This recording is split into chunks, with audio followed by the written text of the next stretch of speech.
President Trump taking Joe Biden to task over his son Hunter Biden's dealings. Watch.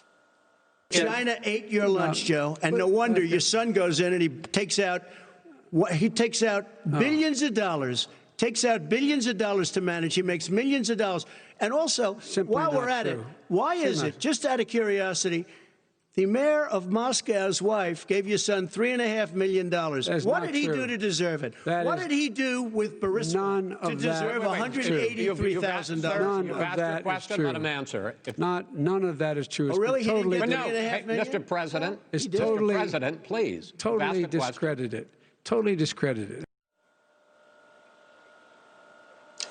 Joining me right now is California Congressman, ranking member of the House Intelligence Committee and House Ways and Means Committee member, and author of the new book, Countdown to Socialism, Congressman Devin Nunes. Also joining the conversation all morning this morning, Dagan McDowell, and former senior advisor to the Clintons, the president of the Stagwell Group, Mark Penn. Great to have everybody this morning. Thank you so much for being here. Congressman Nunes, thank you so much for being here. I want to read you Kimberly Strassel's comments after Joe Biden and the Hunter Biden news. She says, why is Biden allowed to repeat that the facts about Hunter, as put out by the Senate committee with data from the Treasury Department, are discredited?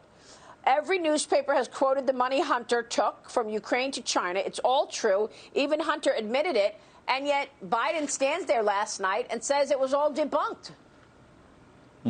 Well, look, Maria, it was a little bit of deja vu where you had Biden, essentially the avatar candidate, regurgitates talking points.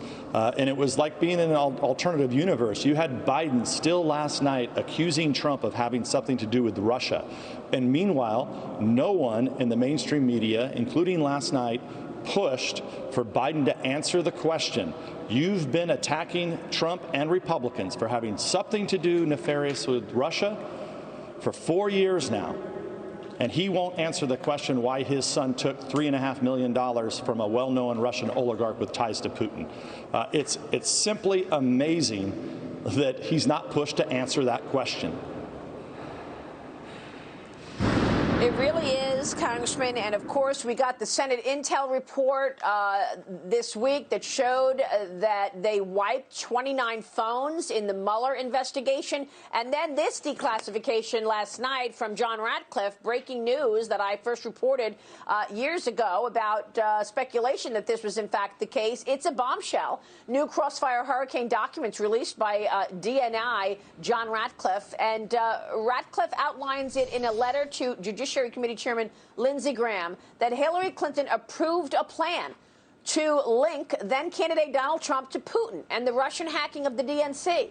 The letter says that the Obama administration was briefed on the allegations as well. And here's what it says. On September 7, 2016, U.S. intel officials forwarded an investigative referral to FBI Director Jim Comey and Deputy Assistant Counterintelligence Head Peter Strzok regarding, quote, U.S. presidential candidate Hillary Clinton's approval of a plan concerning U.S. presidential candidate Donald Trump and Russian hackers hampering U.S. elections as a means of distracting the public from her use of a private mail server. Of course, if you've been watching Devin Nunes, on my show, Sunday Morning Futures, or on all shows, you said this a long time ago, your reaction to John Ratcliffe's declassifying this news. Well, the only new difference now is that we now know that the top people in the Obama administration and the FBI knew about this investigative referral. That is new news. It is breaking. I think, to your point, it's something that we've known all along, that this was designed as some type of October dirty trick, some type of October surprise. It had all the markings of some type of disinformation operation, and we know that, Maria, simply because all you had to do is watch all the fake news reporters back in 2016 as they were regurgitating talking points that were always trying to take Clinton talking points and the DNC talking points and somehow nefariously tie Trump back to Russia. So that's how anybody who follows politics or watches these fake news reporters, you now know that's what was going on. The new part about this is now the top people in the Obama administration knew about it. And I think what we need to have now, it'll be interesting to see how Comey answers some of these questions today, but we also need to know that underlying evidence. Just where did that come from? Was it really ever investigated? Because, look, if you go back to that late 2016 timeframe, when that information comes to you, as if you're in counterintelligence within the FBI, and you already have this circumspect investigation going on into the Trump campaign and into the Republican Party about ties to Moscow, you get something like that, it should have stopped immediately. It kind of shows that they had intent, that they had motive, that they knew about this, and somebody told them to either bury it or they decided to bury it on their own, because it sure would have blown apart the investigation that they opened up at the end of July. We're talking about all the way back in 2016, if you can believe it. And here we are, still last night, Joe Biden accusing Trump of having something to do with Russia. It's just preposterous. It's unbelievable. Your Nunes memo back in 2018 laid it all out. You told the world what was really going on. You got attacked. I put you on my show repeatedly. I got attacked. Let me ask you about this situation and what is going to happen as a result. Congressman, I reported on Sunday that I'm hearing that, first of all, we're not going to get a John Durham interim report. That's not happening.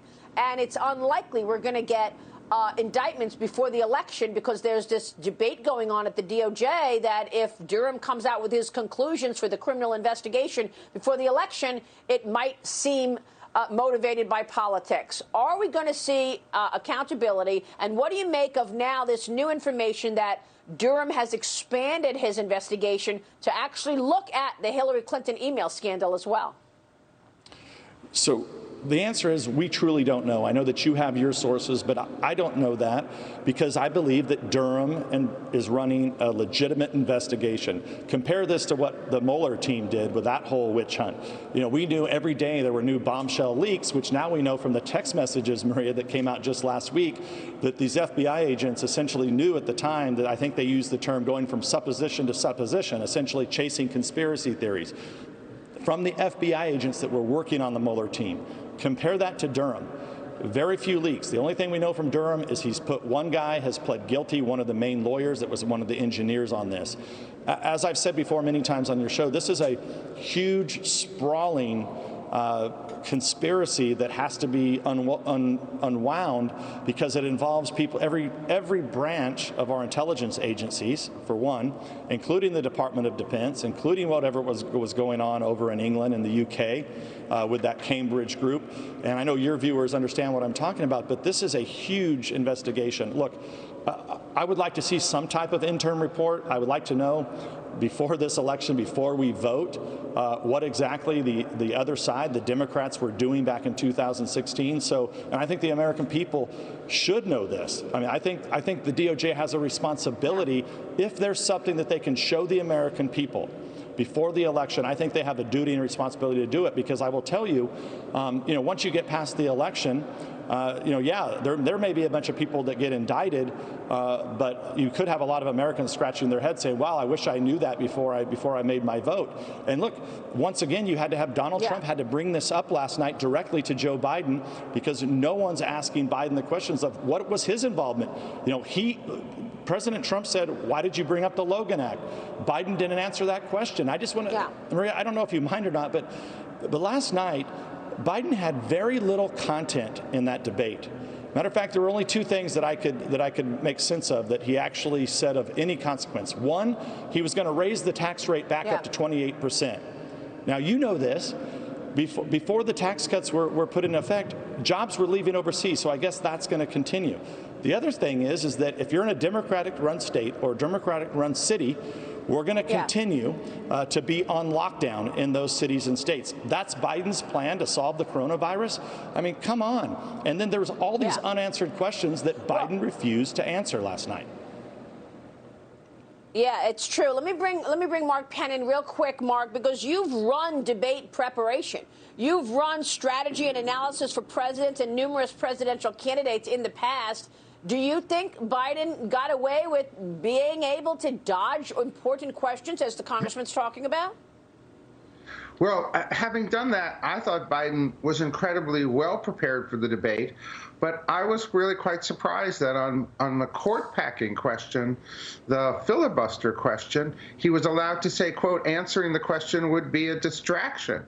it seems to me that voters would want to know whether or not he's going to pack the court, and that would be a big issue that he handed the Republicans. I think Chris pushed Trump on the tax stuff, but didn't push Biden on the Hunter Biden stuff, and he quickly tried to change the topic. So I think there was a little moderator help going on here. All right, moderator help. All right, listen, we'll take a short break. We've got breaking news on the other side. Congressman Devin Nunes, it's great to see you. Thanks so much.